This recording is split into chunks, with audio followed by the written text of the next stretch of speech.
ஏன் அரசு சாராத தொண்டு நிறுவனம் வேலை செய்யுதுனாக்கா, ஏதோ ஒரு இடத்துல அரசு தன்னுடைய கடமையை செய்யாமல் போயிருக்கு. குழந்தைகளுக்காக ஒரு விஷயத்தை எடுத்து செய்கிறோம் அப்படின்னாக்கா, அந்த சுதந்திரமாக ஆணையிடக்கூடிய தகுதி வேணும். சட்டமே ஆணையத்தோட பேரை சொல்லுது.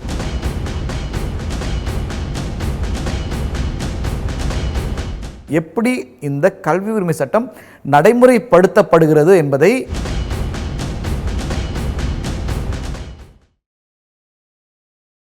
நான் பேச நினைப்பதெல்லாம்.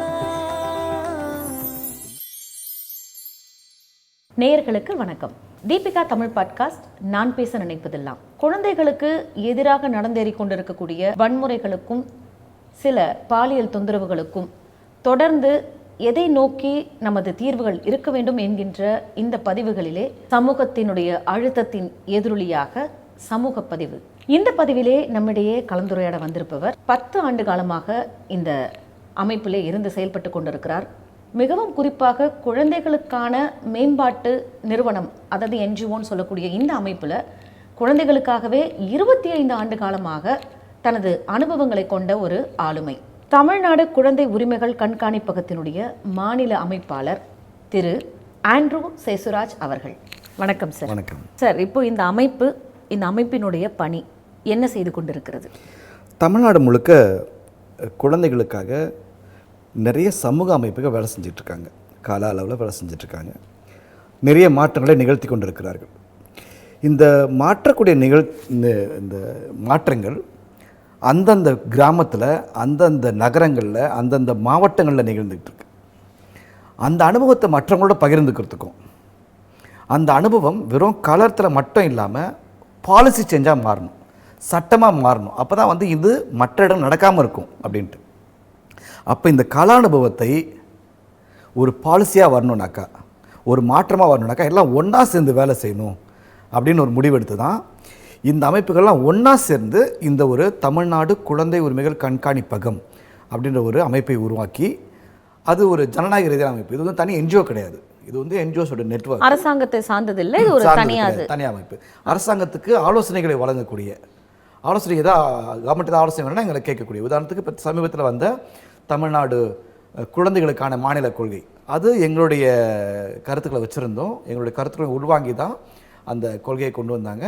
அந்த கொள்கை நடைமுறைப்படுத்துறத செயலாக்கம் செயல்திட்டம் உருவாக்குறத நாங்கள் நேரடியாக முழுமையாக பங்கேற்று இருக்கோம். கள ஆய்வு, களப்பணி அப்படின்னும் பொழுது எது போன்ற பணிகள் எல்லாம் நீங்கள் செஞ்சுட்டு இருக்கீங்க? அது குழந்தை தொழிலாளர் ஆரம்பித்து, குழந்தைகள் மீதான பாலியல் ஆரம்பித்து, குழந்தைகளுக்கான கடத்தல், குழந்தைகளுக்கான கொத்தடிமை, இந்த மாதிரி எதெல்லாம் குழந்தை உரிமை மீறலாக இருக்குதோ அதையெல்லாம் கண்டறிஞ்சு அதிலிருந்து மீட்டெடுத்து அவர்களை குழந்தை பருவத்தை, குழந்தை உரிமைகளை என்ஜாய் பண்ணக்கூடிய, அதை அனுபவிக்கக்கூடிய ஒரு சூழலை உருவாக்குவது தான். அதற்கு பல்தரப்பட்ட விஷயங்கள் நடக்கும் அந்தந்த என்ஜிஓஸில். ஒரு சில என்ஜிஓஸில் குழந்தையை மீட்டெடுத்து ஸ்கூலில் கொண்டு வந்து சேர்ப்பாங்க. ஒரு சில குழந்தைங்க என்ஜிஓஸில் போனாங்கன்னா அது ஒரு கட்டம் தாண்டி போய் அவங்க அம்மாங்களுக்கு வேலை வாய்ப்புகள் ஏற்படுத்தி கொடுப்பாங்க, சுய உதவி கொடுக்குற மூலமாக. ஒரு சில இடங்களில் அரசாங்கத்திலேருந்து கிடைக்கக்கூடிய ஸ்கீம்ஸு, ப்ரோக்ராம்ஸை இந்த குழந்தைங்களுக்கு கிடைப்பதற்கு, அது மாதிரி வெவ்வேறு விதமாக இல்லை. அது போக தாண்டி இந்த குழந்தைங்களுக்கு ஆளுமை வளர்ச்சியை, லீடர்ஷிப், குழந்தைகள் சங்கம் உருவாக்குறது, இது மாதிரி வெவ்வேறு விதமாக ஒவ்வொருத்தரும் தங்களுடைய பணிகளை செஞ்சுட்டு இருப்பாங்க. அதில் ஒருத்தர் கற்றுக்கிறதுக்காக இந்த வாய்ப்பு கிடைக்கும் இந்த இடத்துல. இப்போ ஒரு குழந்தைக்கு ஒரு பிரச்சனை அப்படிங்கிறது இந்த என்ஜிஓக்கு தகவல் எப்படி வருது? அவங்க அங்கே தான் இருக்கிறாங்க. என்ஜிஓஸ்க்கு தகவல் வர வேண்டிய அவசியம் கிடையாது. ஏன்னாக்கா அமைப்புகளை பொறுத்த வரைக்கும் அவங்க அந்த கம்யூனிட்டிலேயே, அந்த கம்யூனிட்டியில் ஒருத்தர் எடுத்து தான் அவங்க ட்ரெயின் பண்ணி எப்படி வேலை செய்யுதுன்னு சொல்லி கொடுத்து அங்கேயே அவங்க வேலை செஞ்சுட்டு இருப்பாங்க. ஸோ அவங்க வெளியால் கிடையாது. அப்போ இதில் இருக்கக்கூடிய அந்த பங்கேற்பாளர்கள்லாம் யாராக இருப்பாங்க? எதனுடைய பிரதிநிதிகளாக இருப்பாங்க? இதில் இந்த கூட்டமைப்பை பொறுத்த வரைக்கும் யார் இருப்பாங்கனாக்கா, அந்த குழந்தைகளுடைய வேலை செய்கிறாங்க இல்லையா, அவங்களாம் சேர்ந்த ஒரு அமைப்பு இருக்குது. உதாரணத்துக்கு ஒரு டைரக்டர் இருப்பார். அந்த டைரக்டருக்குள்ள 50 ஸ்டாஃப் இருப்பாங்க, 100 ஸ்டாஃப் இருப்பாங்க. அவங்க ஒரு பஞ்சாயத்தில் வேலை செய்வாங்க, இல்லை ஒரு ஒன்றியத்தில் வேலை செய்வாங்க, இல்லை ஒரு மாவட்டத்தில் மூலம் வேலை செய்வாங்க, இல்லை 3-4 மாவட்டங்களில் வேலை செய்வாங்க. அந்த ஸ்டாஃப் எல்லாம் ஒன்றா சேர்ந்துருப்பாங்க. அது 10 ஸ்டாஃப் வேலை செய்கிற அமைப்பில் ஆரம்பித்து 200-300 ஸ்டாஃப் வேலை செய்யக்கூடிய அமைப்புகள் வரைக்கும் இருப்பாங்க. இதோடைய டைரக்டருங்க தான் இந்த கூட்டமைப்புடைய உறுப்பினர்களாக இருப்பாங்க. அந்த உதாரணத்துக்கு ஒரு 10 தெரு இருக்கக்கூடிய ஒரு நகரில் தான் எங்கள் ஆள் இருப்பாங்க. அங்கே தான் நாங்கள் வேலை செஞ்சிட்ருப்போம். அப்படின்றப்போ ஒரு குழந்தை ஸ்கூலுக்கு போகல அப்படின்னாக்கா இவங்க வழக்கமாக அந்த ஸ்கூலுக்கு போவாங்க, ரெகுலராக ஸ்கூல்ஸோட போய் டச்சில் இருப்பாங்க, அல்லது அந்த ஊரில் இருக்கக்கூடிய குழந்தைகளுக்காக சங்கம் இருக்கும், இல்லை பெண்களுக்கான சங்கம் இருக்கும், அவங்க மீட்டிங் வருவாங்க. அக்கா அந்த பையன் வேலைக்கு போகாமல் இருக்காங்க்கா. ஸோ எங்களுக்கான கண்களாகவும் காதுகளாகவும் வாய்களாக இருக்கிறது யாருனாக்கா அந்த மக்கள் தான். அந்த மக்கள் இந்த வாலண்டியர்கிட்ட சொல்லுவாங்க, அந்த வாலண்டியர் எங்ககிட்ட வருவாங்க. அப்படி தான் வந்து நாங்கள் என்ன பண்ணுவோம், திரும்ப போய் உடனே போயிட்டு டிலே பண்ணாமல் எவ்வளோ சீக்கிரம் முடியுமோ அவங்களை கொண்டு வந்து திரும்ப சேர்க்கறதுக்கான முயற்சி செய்வோம். அது வந்து எல்லா விஷயத்துலையுமே சரி, அது குழந்தைகளுக்கான திருமணம் நடக்கிறதா இருந்தாலும் சரி, குழந்தை கடத்தப்படுவதாக இருந்தாலும் சரி, குழந்தைகளுக்கான பாலியல் முறையாக இருந்தாலும் சரி, குழந்தைகளுக்கான மற்ற கடத்தல் எல்லா விஷயத்துக்கும் சரி, எங்களுக்கு கண்களும் காதுகளுமாக இருக்குது வேற யாரும் கிடையாது, மக்கள் தான். இது வந்து மக்கள் அமைப்பு தான். இது மக்கள் அமைப்புகள் அப்படின்றதுனால மக்கள் தான் எங்களுக்கான கண்கள் காதுகளாக இருப்பவர்கள். ஏன்னா குழந்தைகள் அப்படின்னு எடுத்துக்கிட்டோம்னாலே ரொம்ப சென்சிட்டிவான ஒரு பிளேஸ் இது. அவர்களுடைய எல்லா தரவுகளும் பாதுகாக்கப்படணும் அப்படிங்கிறது வந்துட்டு ஒரு அரசாணையாவே இருந்துட்டு இருக்கக்கூடிய சூழல்ல, இது அரசை சாராத ஒரு என்ஜிஓவா இருக்கக்கூடிய பட்சத்தில் அரசுடைய நெருக்கடிகள்லாம் இல்லாம உங்களால சுதந்திரமாக எல்லா இடங்கள்லயும் உங்களுடைய பணிகளை சிறப்பாக செய்ய முடியுதா?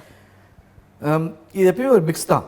ஏன்னா எப்பயுமே ஒரு இடத்துல ஏன் அரசு சாராத தொண்டு நிறுவனம் வேலை செய்யுதுனாக்கா, ஏதோ ஒரு இடத்துல அரசு தன்னுடைய கடமையை செய்யாமல் போயிருக்கு அப்படின்னு இருக்கலாம், அல்லது செய்து அது சிறப்பாக செய்யலாமல் இருக்கலாம், அல்லது இப்படி செய்யாமல் வேற மாதிரி செஞ்சால் நல்லா இருக்கும்னு எனக்கு தோணலாம். இந்த 3 காரணங்கள் தான் இருக்கும். இந்த 3 காரணங்கள் தான் ஒரு தொண்டு நிறுவனம் ஒரு பகுதியில் வர்றது. நான் எப்படி அப்ரோச் பண்ணுறேன்றதை பொறுத்து. உதாரணத்துக்கு எனக்கு நல்ல ஞாபகம் இருக்குது, ஆரம்பத்துலலாம் வந்து ஸ்கூலில் நான் 97, 98 டைம்லாம் வந்து குழந்தை தொழிலாளர்களை மீட்டு அரசு பள்ளிகளை கொண்டு போய் சேர்க்க போவோம். அப்போ டீச்சர்ஸ்லாம் சொல்லுவாங்கன்னா, சார் இந்த பிள்ளைலாம் கூட்டம் எங்கள் பிள்ளைங்க கெட்டு போயிடுவாங்க, அவன் கஞ்சா அடிப்பான், பீடி குடிப்பான், அவன் பண்ணுறதை பார்த்து என் பிள்ளைங்க கெட்டு போயிடும், சேர்க்க மாட்டேன்னு சொல்லுவாங்க அரசு பள்ளிகள். அந்த ஒரு நேரத்தில் போய் நாங்கள் என்ன பண்ணோம்னாக்கா, இவங்ககிட்ட மட்டும் பேசினா போதாது, சிஇஓ கிட்ட போய் பேசணும் அப்படின்னு பேசினப்ப என்னாச்சுனாக்கா, அப்போது அந்த ஒரு 2-3 வருஷங்களில் 2001, 2002 நினைக்கிறேன் அந்த டைமில், அப்போ சென்னை மாநகரத்துறை மேயராக வந்து இவர் வந்தார், யார் நம்முடைய மு.க. ஸ்டாலின் அவர்கள் வந்து மேயராக வராரு. அப்போ அவர் என்ன பண்ணுறாருன்னா, இந்த பாலிசி இந்த இந்த அழுத்தங்கள்லாம் நாங்கள் கொடுக்க போய் அவர் என்ன பண்ணுறாருனாக்கா, எந்த குழந்தை பள்ளிக்கூடம் வந்தாலும் அட்மிஷனுக்கு வந்தாக்கா நெவர் சே நோன்ற வார்த்தை இருக்கக்கூடாது, எத்தனை குழந்தை வந்தாலும் சேர்த்துக்கணும், சர்டிஃபிகேட்ஸ்லாம் அவர் இன்சூஸ் பண்ணாதீங்க, நம்ம சேர்த்ததுக்கு அப்புறம் வாங்கிக்கலாம் அப்படின்னு ஒரு ஆணையை கொடுக்குறாங்க. அது ஒரு பெரிய மாற்றம். அதுக்கப்புறம் வந்து நாங்கள் போனாக்கா டீச்சர்ஸ் நோன்னு சொல்ல மாட்டாங்க.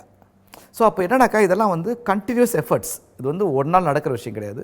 அதனால் சில நேரங்களில் ஆரம்பத்தில் எதிர்ப்புகள் இருக்கும், நாம் நல்லெண்ணத்தோடு தான் வரோம் அப்படின்றத அவங்க புரிஞ்சுக்கிட்டாங்கனாக்கா அப்போ கண்டிப்பாக வந்து சப்போர்ட் இருக்குது. உதாரணத்துக்கு நான் இப்போ சொல்கிறேன் இல்லையா, பாலிசி லெவலில் வந்து கவர்மெண்ட் வந்து ரெடியாக இருக்குது, நாங்கள் சொல்கிறத கேட்குறது ரெடியாக இருக்குது. அப்போ வந்து இது நல்லெண்ணம் இருக்குது, இவர் அனுபவத்தோடு பேசுகிறார்கள், சும்மா வந்து புக்கில் படிச்சுட்டு வந்து பேசுகிறவங்க கிடையாது, இவங்க வந்து அனுபவத்தோடு பேசுகிறார்கள், நல்லெண்ணத்தோடு பேசுகிறார்கள், அரசுக்கு ஒத்துழைக்க வேண்டும் என்று பேசுகிறார்கள் என்பதை புரிந்து கொண்டால் அரசு உதவுகிறது. சில நேரங்களில் வெஸ்டட் இன்ட்ரெஸ்ட் இருக்க ஒரு சில ஆஃபீஸர்ஸ் இருப்பாங்க, அவங்களுக்கு நாம் செய்கிற விஷயங்கள் இடையூறாக இருக்கக்கூடிய அந்த நேரத்தில் கண்டிப்பாக எதிர்ப்பு இருக்கும். எல்லாமே ரோசி பிக்சர் சொல்ல முடியாது, ரோஸ் ஆஃப் பெட் சொல்ல முடியாது, மாற்றங்கள் இருக்கும். அதெல்லாம் கடந்து வர்றது தான் இந்த அமைப்புகளுடைய முக்கியம். அப்படி தான் வந்திருக்காங்க. எந்த ஒரு அமைப்பையும் வந்து எல்லாமே வந்தவுடனே வாங்க வாங்கன்னு யாரும் கூப்பிட்டதே கிடையாது. நான் ஆரம்பத்தில் குழந்தைங்களை தேடி இண்டஸ்ட்ரீஸ் போகிறப்ப இனிமேல் வந்தேன்னா விட்டுடுவோம் வாங்க, காலை உடச்சிடுவோன்னு.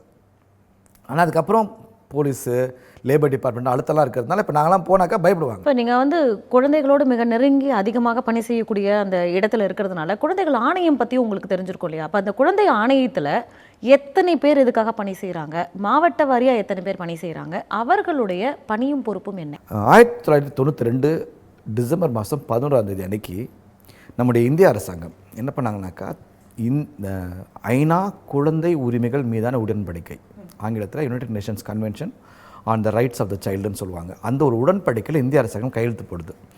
அது என்ன சொல்லுதுனாக்கா, இந்தியாவில் உலகம் முழுக்க அந்த உடன்படிக்கை வந்து உலகம் முழுக்கமான ஒரு உடன்படிக்கை, அதில் வந்து இந்தியா கையெழுத்து போட்ட டேட் தான் நான் சொன்ன டேட்.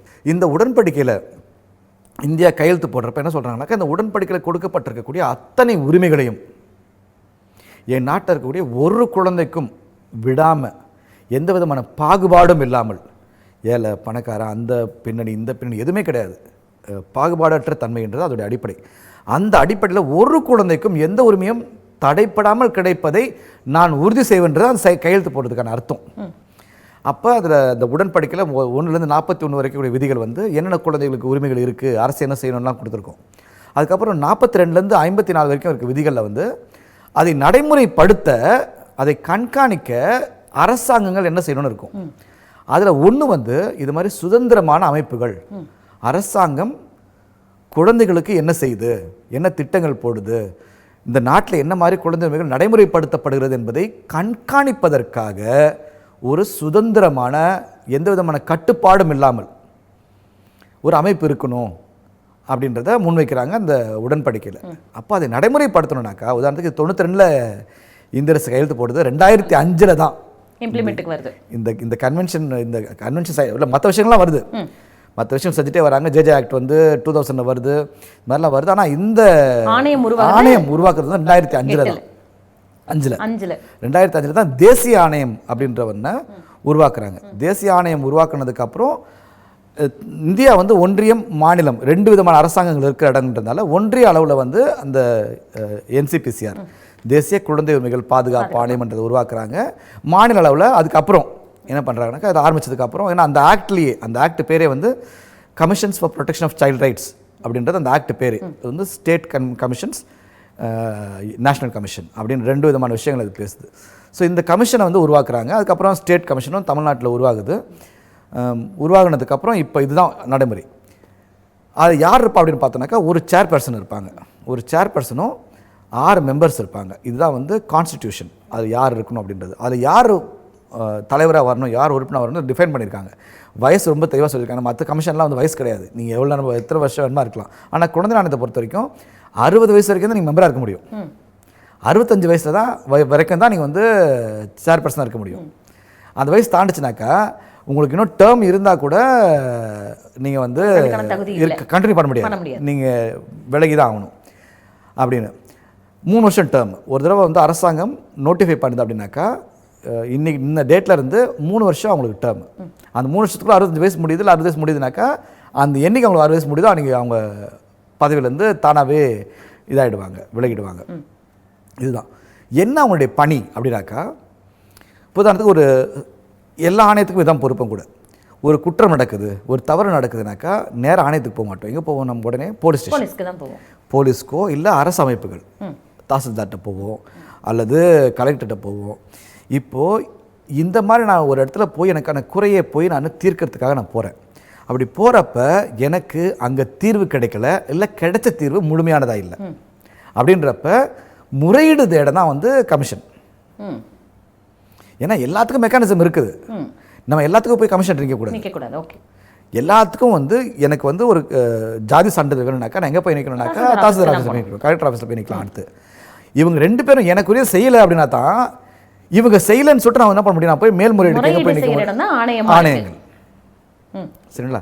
ஸோ இது வந்து எல்லா ஆணையத்துக்கும் தான் பொறுப்பு. இந்த குழந்தைகள் ஆணையத்துக்கும் அதுதான். எப்போ வந்து உதாரணத்துக்கு ஸ்கூல் மேலே கம்ப்ளைண்ட் பண்ணலாம், டீச்சர் மேலே கம்ப்ளைண்ட் பண்ண முடியாது. ஏன்னா ஸ்கூல் அப்படின்றது அரசாங்கம் குழந்தை உரிமைகளை, குறிப்பாக கல்வி உரிமையை நடைமுறைப்படுத்துகிற பொறுப்பு அரசாங்கத்துக்கு இருக்குது.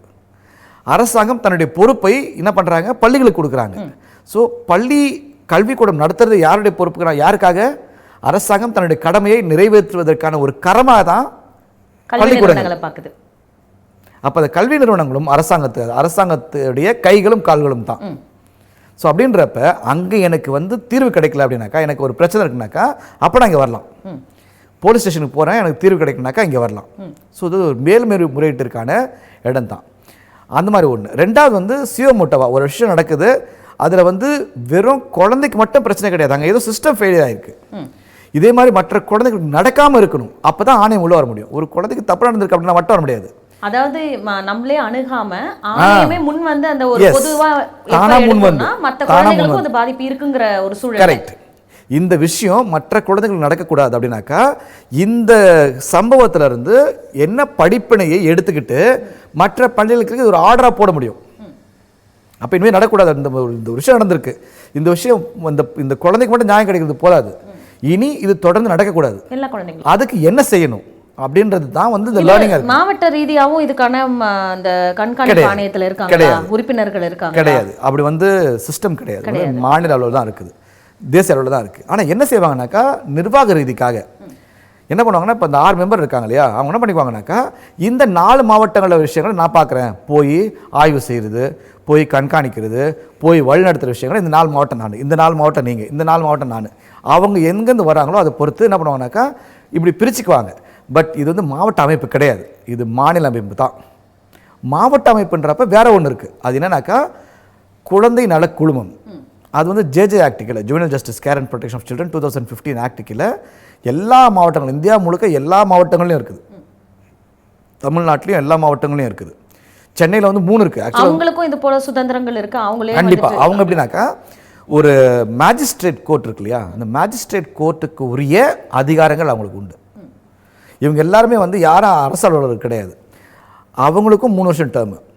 அவங்கள தேர்ந்தெடுத்து அந்த 3 வருஷம் இருக்கிற நேரம் வரைக்கும் அவங்களுக்கு வந்து இந்த மேஜிஸ்ட்ரேட் பவர் கொடுக்குறாங்க. எதுக்காக கொடுக்குறாங்கனாக்கா, குழந்தைகளுக்காக ஒரு விஷயத்தை எடுத்து செய்கிறோம் அப்படின்னாக்கா அந்த சுதந்திரமாக ஆணையிடக்கூடிய தகுதி வேணும், அந்த ஒரு ஆற்றல் இருந்தால் தான் அவங்களால ஒரு முடிவெடுக்க முடியும். இல்லாட்டி போய் திரும்ப நான் அவன்கிட்ட போய் கேட்குறேன், இவங்ககிட்ட போய் கேட்குறேன், அவங்ககிட்ட போய் கேட்குறேன்னாக்கா குழந்தைங்களுக்கு வந்து எப்பவுமே சொல்கிறது தான், the needs of children are immediate. உதாரணத்துக்கு நம்ம பார்க்குறோம், பாராளுமன்றத்தில் வந்து 50 மணி நேரம் உண்ணாவிரதம் தரலான்னு பண்ணிட்டு இருக்காங்க. ஆனால் குழந்தை வந்து அப்படி உண்ணாவிரதம் இருக்க முடியாது. ஏன்னா ஒரு நாள் சாப்பிடாமல் இருந்தால் கூட இம்மீடியட்டாக அந்த குழந்தைக்கு வந்து இன்ஃபெக்ஷன் ஆகிடும், நோய் வந்துடும், ஊட்டச்சத்து குறைபாடு ஏற்பட்டு விட்டுரும். அப்போ குழந்தைகளுடைய தேவைகள் எல்லாமே இம்மீடியட்டானவை. அப்படின்றதுனால எடுக்கக்கூடிய முடிவுகளும் நீ வெயிட் பண்ணி எடுக்கக்கூடாது அப்படின்றதுக்காக இந்த அதிகாரத்தை கொடுத்துருக்குறாங்க. இந்த அதிகாரத்தை வந்து கொடுத்துருக்கிறது காரணமே அதுதான், வேகமாக முடிவெடுக்கணும். அந்த முடிவில் வந்து இந்த பெஸ்ட் இன்ட்ரெஸ்ட், குழந்தைகளின் சிறந்த நலனை முன்னிறுத்தி எடுத்த முடிவுன்றதுனால யாரும் கேள்வி கேட்க முடியாது. திட்டங்கள் எல்லாமே நல்லா இருக்கு. நம்ம வந்து செயல்படுத்தக்கூடிய அந்த இடத்துலையோ இல்லை எங்கேயோ வந்து ஒரு கனெக்ஷன் கொடுக்கக்கூடிய அந்த இடத்துலையோ நம்ம அது எங்கேயோ தவற விட்டுட்டோமோ அப்படிங்கிற வந்து ஒரு கவலை வந்து குழப்பம் வந்து இருந்துகிட்டே இருக்குங்க. கண்டிப்பாக இருக்குது. இப்போ எங்களுக்கு பொதுவான ஒரு மக்கள்கிட்ட இருந்து வரக்கூடிய கேள்வி, அப்போ இந்த ஸ்கூலுக்கு வந்துட்டு இப்போ சமீபத்தில் நடந்த இந்த வழக்கில் கூட இந்த ஸ்கூலுக்கு வந்துட்டு ஹாஸ்டல் ஆக்ட்னு ஒன்று இல்லைங்கிறதே உங்களுக்கு இப்போ தான் தெரிய வருதா அரசாங்கத்துக்கு, இல்லை அரசு சார்ந்த அந்த அமைப்புகளுக்கு இப்போ தான் தெரிய வருதா? அப்போ இத்தனை நாள் கண்காணிப்பில் இருக்க வேண்டியவங்க யாரு? இப்போ நீங்கள் சொல்லக்கூடிய இந்த 2 ஆணையமுமே முறையீடு நடத்தக்கூடிய ஒரு இடம் தானே தவிர நீங்க சொல்ற மாதிரி ஒவ்வொருத்தரும் இப்போ இன்ஸ்பெக்ஷன் பண்ணிட்டு இருக்கிற வேலை இவங்களோடது கிடையாது. அப்படின்னும் பொழுது இப்போ இன்ஸ்பெக்ஷன் பண்ணிட்டு இருக்கிறத கண்காணிக்கலாம்ல, பண்ணலாம், இன்ஸ்பெக்ஷன் பண்ணலாம். எப்பனாக்கா 2 விஷயங்கள், ஒன்று தவறு நடக்குதுன்னு தெரியறப்ப, இல்லை ஜென்ரலாக இப்போ இன்ஸ்பெக்ட் பண்ணலாம். போயிட்டு இன்ஸ்பெக்ட் பண்ணுறது எதுக்காக அப்படின்னாக்கா இன்னும் இப்படி பெட்டர் ஆக்கலாம், ஒரு சர்வீசஸ் இன்னும் இப்படி பெட்டர் ஆக்கலாம். ஏன்னா 3 விஷயங்கள் வந்து 2 விஷயங்கள்ல சட்டமே ஆணையத்தோட பேரை சொல்லுது. ஒன்று போக்சோ சட்டத்தில் வந்து குழந்தைகள் மீதான பாலியல் வன்முறைகளை தடுக்கிற சட்டம் அது. அந்த சட்டத்திலையும் அதே மாதிரி கல்வி உரிமை சட்டம், குழந்தைகளுக்கான இலவச கட்டாய கல்வி உரிமை சட்டம், இந்த 2 சட்டத்திலுமே வந்து இந்த சட்டத்தை நடைமுறைப்படுத்துவதை கண்காணிக்கிற பொறுப்பை தேசிய குழந்தைகள் ஆணையத்துக்கு தேசிய அளவிலும் மாநில குழந்தைகள் ஆணையத்துக்கு மாநில அளவிலும் கொடுத்துருக்குறாங்க. ஸோ இதை பண்ண வேண்டியது அவங்க வேலை. அப்போ ஸ்கூலில் போய் என்ன பண்ணுறாங்கனாக்கா இன்ஸ்பெக்ட் பண்ணலாம். ஏன்னா எப்படி இந்த கல்வி உரிமை சட்டம் நடைமுறைப்படுத்தப்படுகிறது என்பதை ஸ்கூல் இன்ஸ்பெக்ட் பண்ணுறது கிடையாது. அகெயின் அதான் அந்த பார்வை தான் முக்கியம். இந்த கல்வி உரிமை சட்டம் என்ன சொல்லுதோ அது அங்கே நடைமுறையில் இருக்கிறதா அப்படின்ற கண்காணிக்கிற பொறுப்பு இருக்கிறதுனால இந்த 2 விஷயங்களில் தே கேன் விசிட். குழந்தைக்கான பிரைமரி கேர் கிவர் பேரண்ட் தான். என் குழந்தைய நான் உங்களை நம்பி தான் அனுப்பியிருக்கேன், நான் போலீஸ் நம்பி அனுப்பலை. என்னுடைய பொறுப்பு, ஒரு அப்பாவா ஒரு அம்மாவா ஒரு பெற்றோரா என்னுடைய பொறுப்பில் உங்களுக்கு பங்கு கொடுத்துருக்கேன்.